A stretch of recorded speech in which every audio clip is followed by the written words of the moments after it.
A man sits in a tower in Agra. Through the window, 2 miles away, he can see the white marble dome he spent decades building. He cannot walk to it.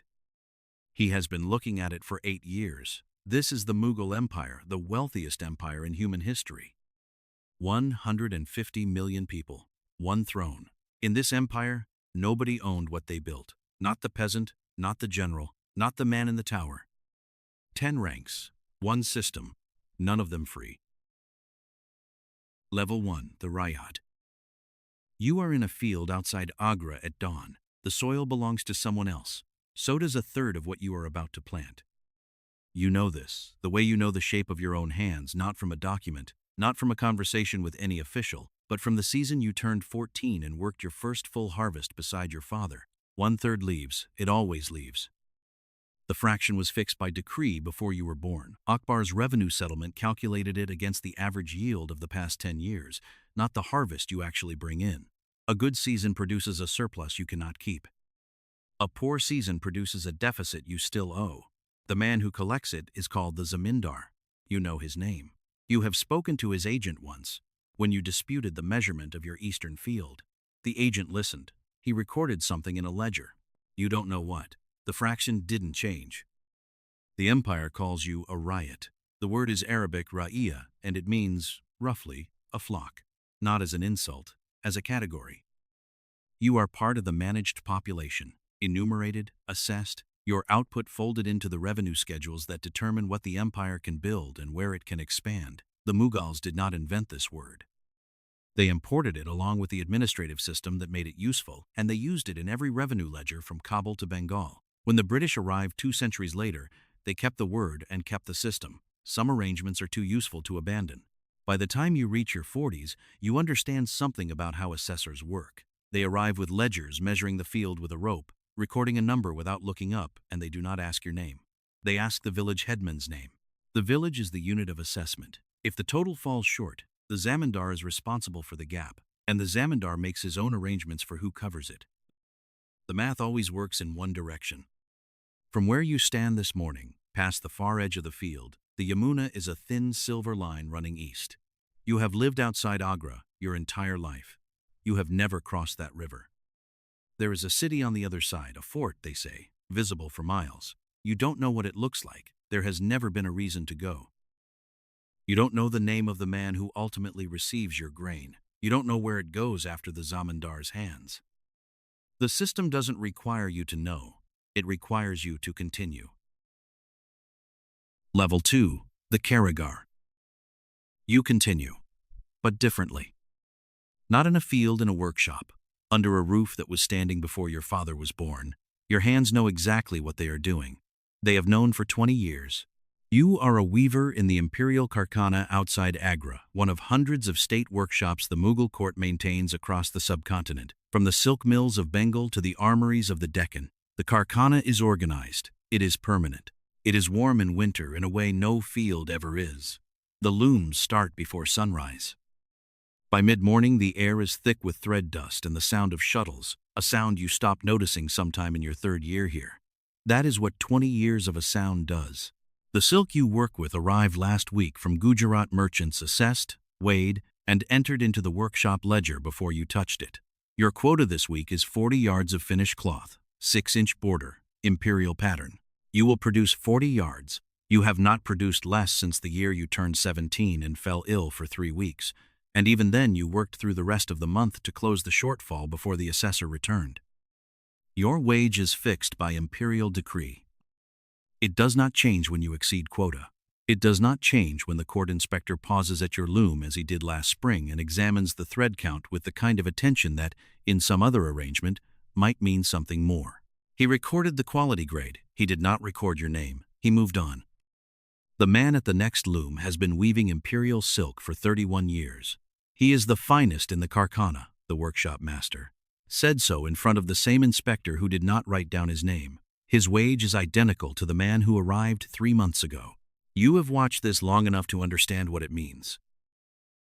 The silk you finish this week will go to a Mansabdar's household, a military officer of middle rank somewhere in the empire, a man you will never meet, who will wear what you made at a function you will never attend, in rooms you will never enter.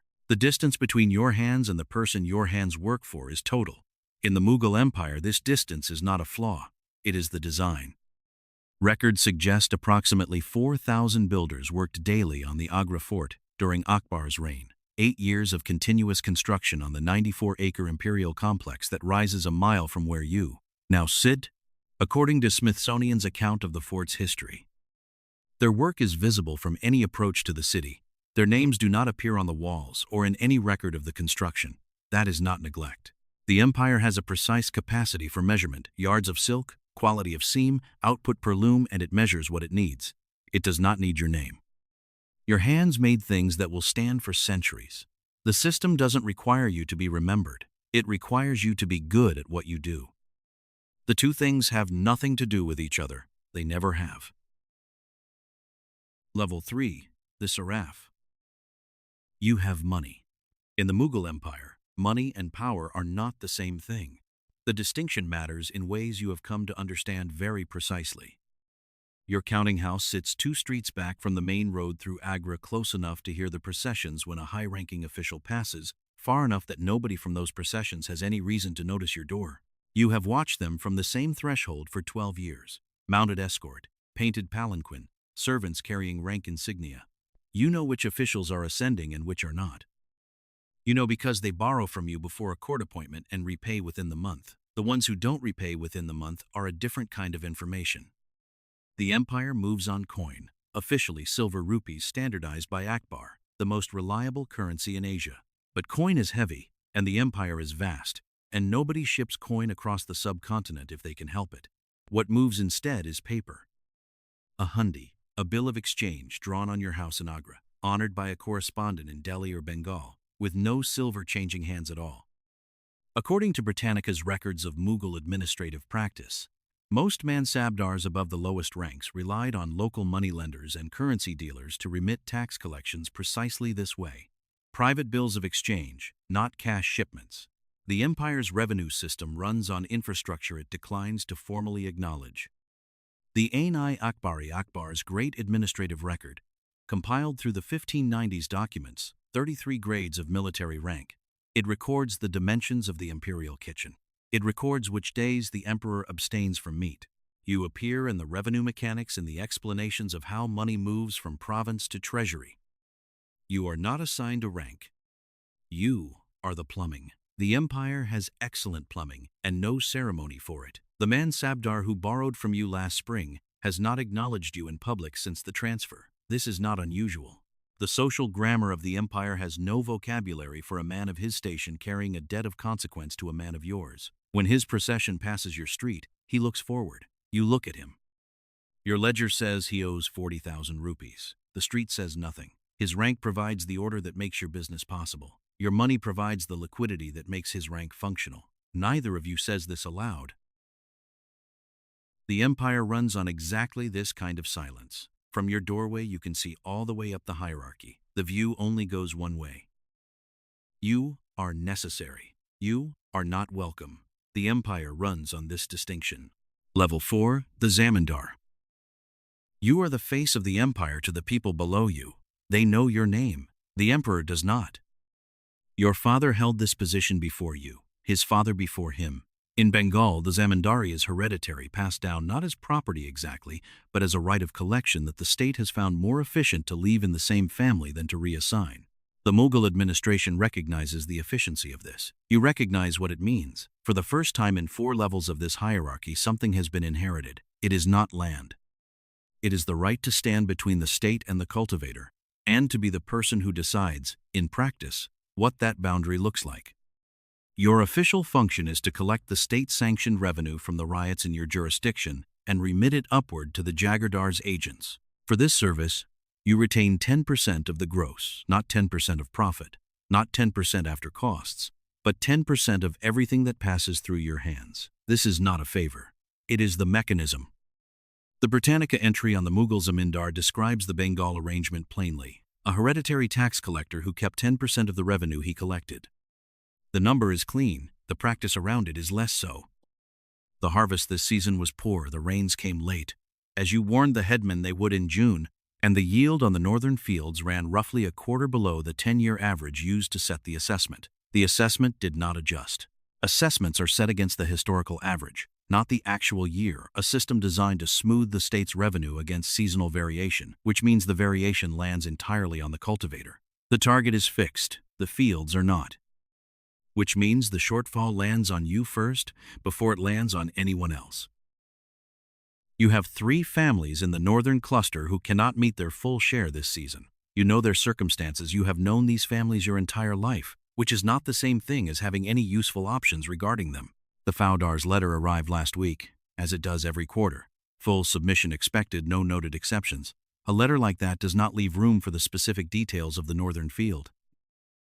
From the 17th century onward, as Britannica records directly, the Mughal revenue system increasingly turned to revenue farming.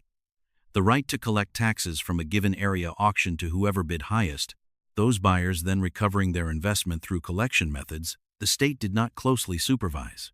In years when the auction system reaches your district, the highest bidder may not be you.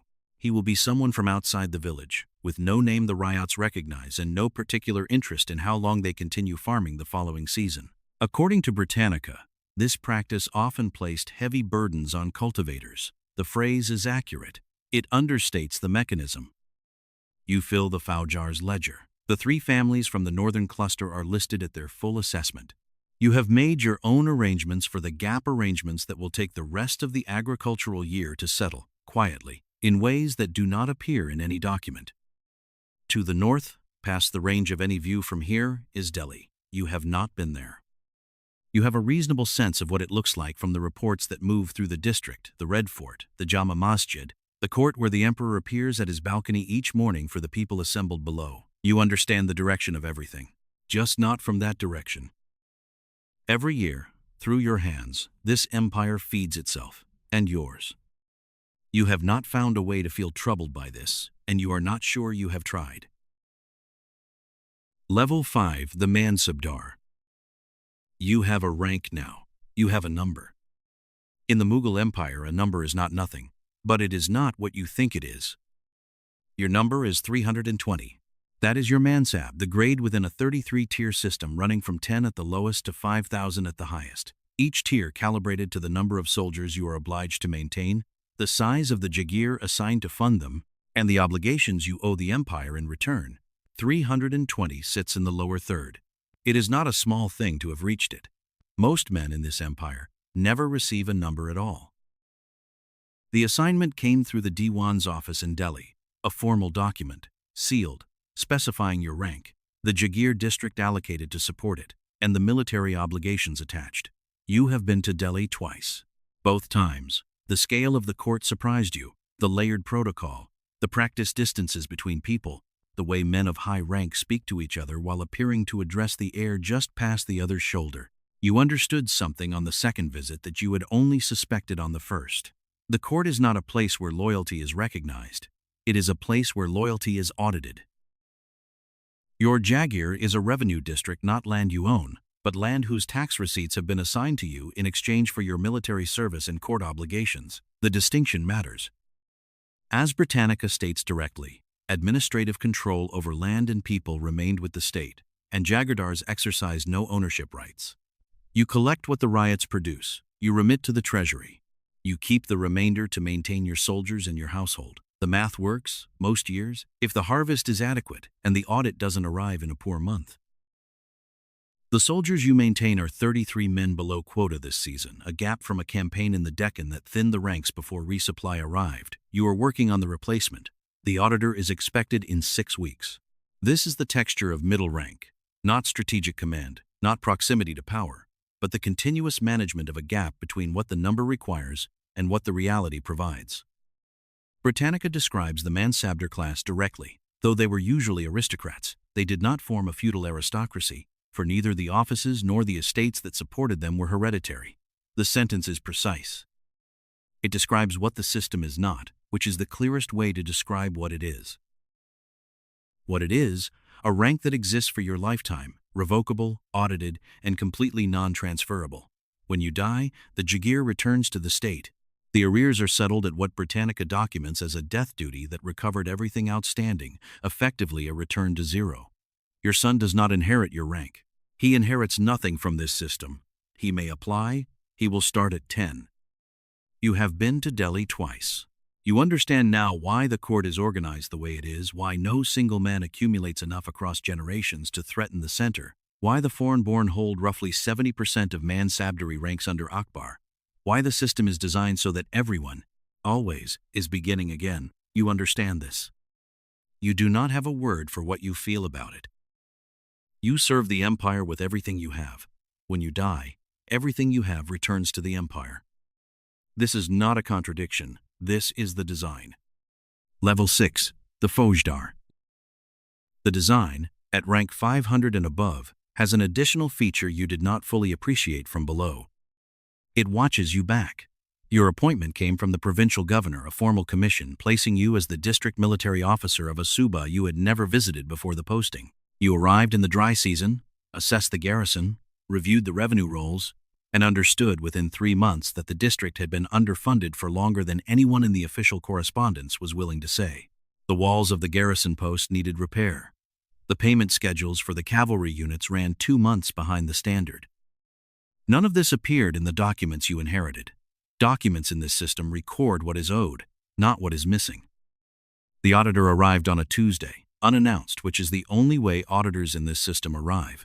He carried a ledger and a measuring rope and 4 assistants, and he began with the horses.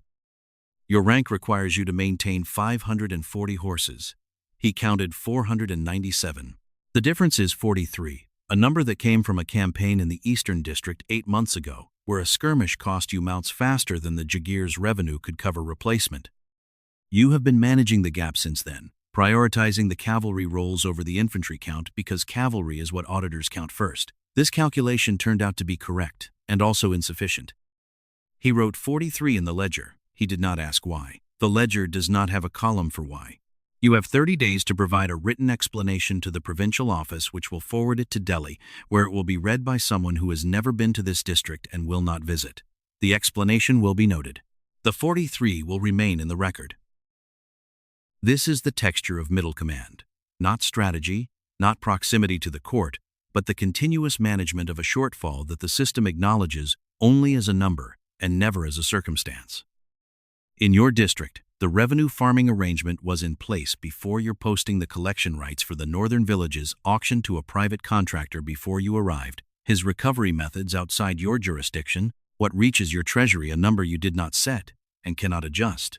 You forward what arrives. This is the arrangement. You inherited it with the commission. Since 1681, Aurangzeb has maintained his court in the Deccan 26 years as Britannica documents of continuous military campaign in the south. The entire imperial machinery pulled toward a frontier that consumes men and horses and silver at a rate the northern provinces feel directly. Payment schedules that once ran 2 months late now run 4. Supply convoys that once arrived quarterly arrive when they arrive. The audit schedules have not changed. Your horses are counted. Your soldiers are counted. Your grain revenue is counted. The one thing nobody counts is your loyalty. They don't need to. The system doesn't run on loyalty. It runs on numbers, and the numbers always know where to find you. Level 7, the Subadar. You govern a territory larger than most European kingdoms. You have not been to Delhi in 3 years.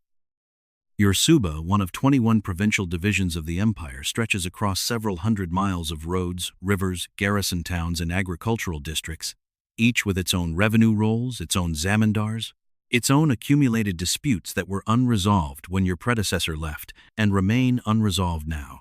The empire, at its zenith, commanded resources unprecedented in Indian history, as Britannica records, and the instrument of that command at the provincial level is you. Military authority, civil authority, tax supervision, judicial oversight.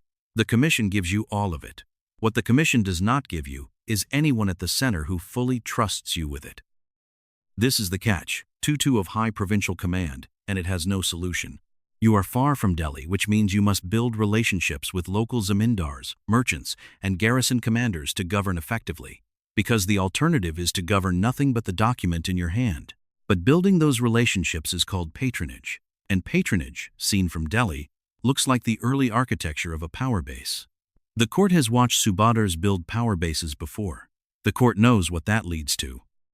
So the court watches you with a specific kind of attention that is indistinguishable from your position, from distrust because it is distrust, managed diplomatically. You report to the Diwan in Delhi every quarter. Your reports are accurate in the ways that matter for the revenue figures and carefully composed in the ways that matter for everything else. The emperor's advisors read what you send. You have a precise understanding of what they want to read, built from 12 years of provincial posting across 3 different subas. The reports have never been returned with a serious objection. You consider this a form of skill. You are not certain it is the same skill as governance. In your suba, roughly 60% of the cultivating population is Hindu. Under Akbar, who abolished the jizya poll tax on non-Muslims in 1564, as Britannica confirms, this meant one category of pressure removed from an already pressured class. That was 90 years ago. The zamindars who collect from these communities have built their arrangements around a system without the jizya. The ryots who pay have built their calculations the same way. In 1679, Aurangzeb reimposed it. Britannica and EBSCO both confirmed the date and the act, and the instrument of implementation at the local level will be you or whoever holds your commission at that moment. The tax will arrive as a directive from Delhi. You will administer it in a province where the zamindars are Hindu, the ryots are Hindu, and the resentment will be local and immediate and land directly in your district. The directive will not mention this. You see things the emperor does not. The distance that makes you necessary also makes you invisible. You govern in the gap between what Delhi instructs and what the province will absorb, and the gap is large and widening, and there is no document that acknowledges it exists. From the roof of the provincial administrative hall on a clear morning, you can see 40 miles in every direction the river, the garrison walls, the smoke from the village clusters spread across the plain. It is the widest view you have ever had of anything. The capital is 500 miles northeast. You cannot see it from here, and it cannot see you. This is both the condition of your authority and the limit of it. You see things the emperor does not. You report what you calculate he wants to hear. The distance makes both of you blind in different ways. Level 8. The Grand Emir. At this rank, the view changes. You are no longer looking toward the center. You are standing inside it, and the center is looking back. Your rank sits between 3,000 and 5,000 among the highest grades a subject of the Mughal Empire can hold. The distinction between a subject and the imperial family is not ceremonial here. It is the only distinction that matters, and you have spent 30 years learning exactly where the line runs and how close you are permitted to stand to it. The answer is, very close. The answer also is, this is not safe. You maintain a private force of several thousand cavalry provisioned, trained, loyal to your house in the way that loyalty works at this level, through payment, proximity, and the understanding that your fortunes and theirs move together. This force is larger than the armies of most rulers the Mughal Empire has absorbed. You have used it, repeatedly, in the empire's campaigns in the Deccan, along the northwest frontier, in the suppression of a zamindari rebellion that the official correspondence described as minor and was not. 4 campaigns, 19 years of active service. The emperor has acknowledged each one in the formal register. The acknowledgments are precise and warm and contain no promises. What you understood at rank 300, that the Jagier returns, that nothing transfers, that the empire resets the clock at every death, you understand differently now. At rank 300, it was a rule you accepted because you had no leverage to refuse it. At rank 4000, it is the same rule. The number changed, the rule did not. In the throne room, the emperor appears for his daily audience, the Jaharaka Darshan, the ritual balcony presentation where subjects gather below just to see him, to confirm that he exists and the order holds. Inside the room, the emirs of the inner circle assemble in prescribed positions at prescribed distances. The gradations of proximity are exact and have been exact for a century: who stands where, who speaks when, who may address the emperor directly, and who addresses the heir in his direction and waits to see whether the heir responds. You have stood in this room more times than you have slept in any single city. The emperor looks across the assembled emirs the way a man looks at a landscape, taking in the whole, noting the shape of things, alert to anything that is moved from where it was. He does not look at you, he looks at the space you occupy. There is a difference, and you understood it the first time and have not forgotten it since. Shah Jahan's health has been uncertain for 2 years. This is not a secret. Nothing about the emperor's condition is secret at this rank, because at this rank the information finds you before you seek it. His 4 sons are stationed in 4 provinces. Each of them has, by now, begun the calculation that all Shahzadas in this empire eventually begin not whether to move for the throne, but when, and from which direction, and with whose support. The Grand Emirs of the inner circle are part of that calculation. You are part of that calculation. The Shahzada who reaches Delhi first will remember who stood where when it mattered. The emperor who sits on that throne will then be in a position to recall every emir who calculated carefully and every emir who calculated wrong. You have served this empire for 30 years. You have won 4 campaigns in its name. You have built something significant enough that the court cannot ignore it, and significant enough that the court cannot entirely trust it. These 2 facts are not in tension. They are the same fact, seen from 2 directions. When you die, the Jaghir returns. The arrears are settled. Everything returns. This you have known since rank 300. What you did not fully understand at rank 300 is what it feels like to have built something at this scale and know that the state will absorb it without acknowledgement, without ceremony, and without pause. The empire does not mourn what it reclaims. It simply continues. One miscalculation, one alliance extended toward the wrong Shahzada, one absence from court at the wrong moment, one letter intercepted between the wrong correspondence, and the rank you have spent a lifetime earning returns to the state. Along with everything else. The state is patient. It has been here longer than you have, and it will be here after. Level 9. The Shahzada. Your father is ill. There are 4 of you. There is 1 throne. The news arrived in September 1657, not through official channels, which are slow, but through your own network, which is not. Across 4 provinces, 4 sons received the same information from 4 separate sets of eyes before any formal courier reached any of them. At this level, official communication is confirmation. What matters is the 12 hours before it arrives and what you have done with them. The Mughal succession has no fixed rule. This is not an accident of history. It is a structural feature of the system, maintained deliberately across 5 generations. No primogeniture, no designated heir whose claim cannot be contested, no mechanism that would allow power to transfer on paper rather than through force. The throne belongs to whoever takes it, holds it, and is acknowledged by the court, the army, and the treasury. The court acknowledges whoever controls all 3. The system does not produce this outcome despite the violence it requires. It produces it because of the violence it requires. A ruler who has never demonstrated the capacity to win is a ruler who has never been tested. The empire is too large, and the threats too continuous, for an untested throne. Akbar fought brothers. Jahangir fought brothers. Shah Jahan fought brothers. The pattern is not a failure of the dynasty.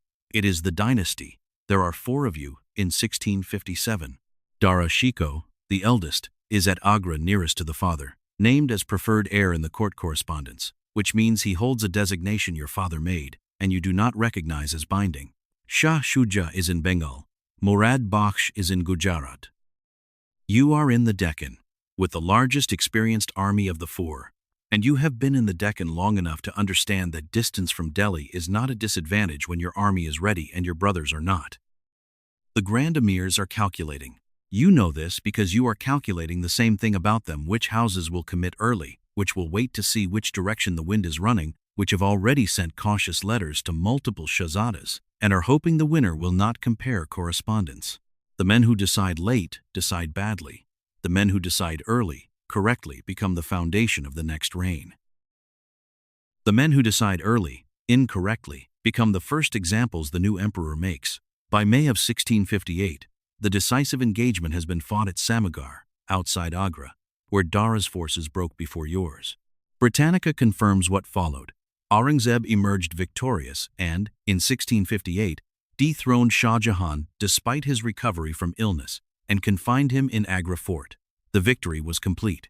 The confinement was immediate. Your father, who had recovered from his illness and was no longer dying, was imprisoned anyway because the succession had already been set in motion, and a recovered emperor is a more complicated problem than a dead one.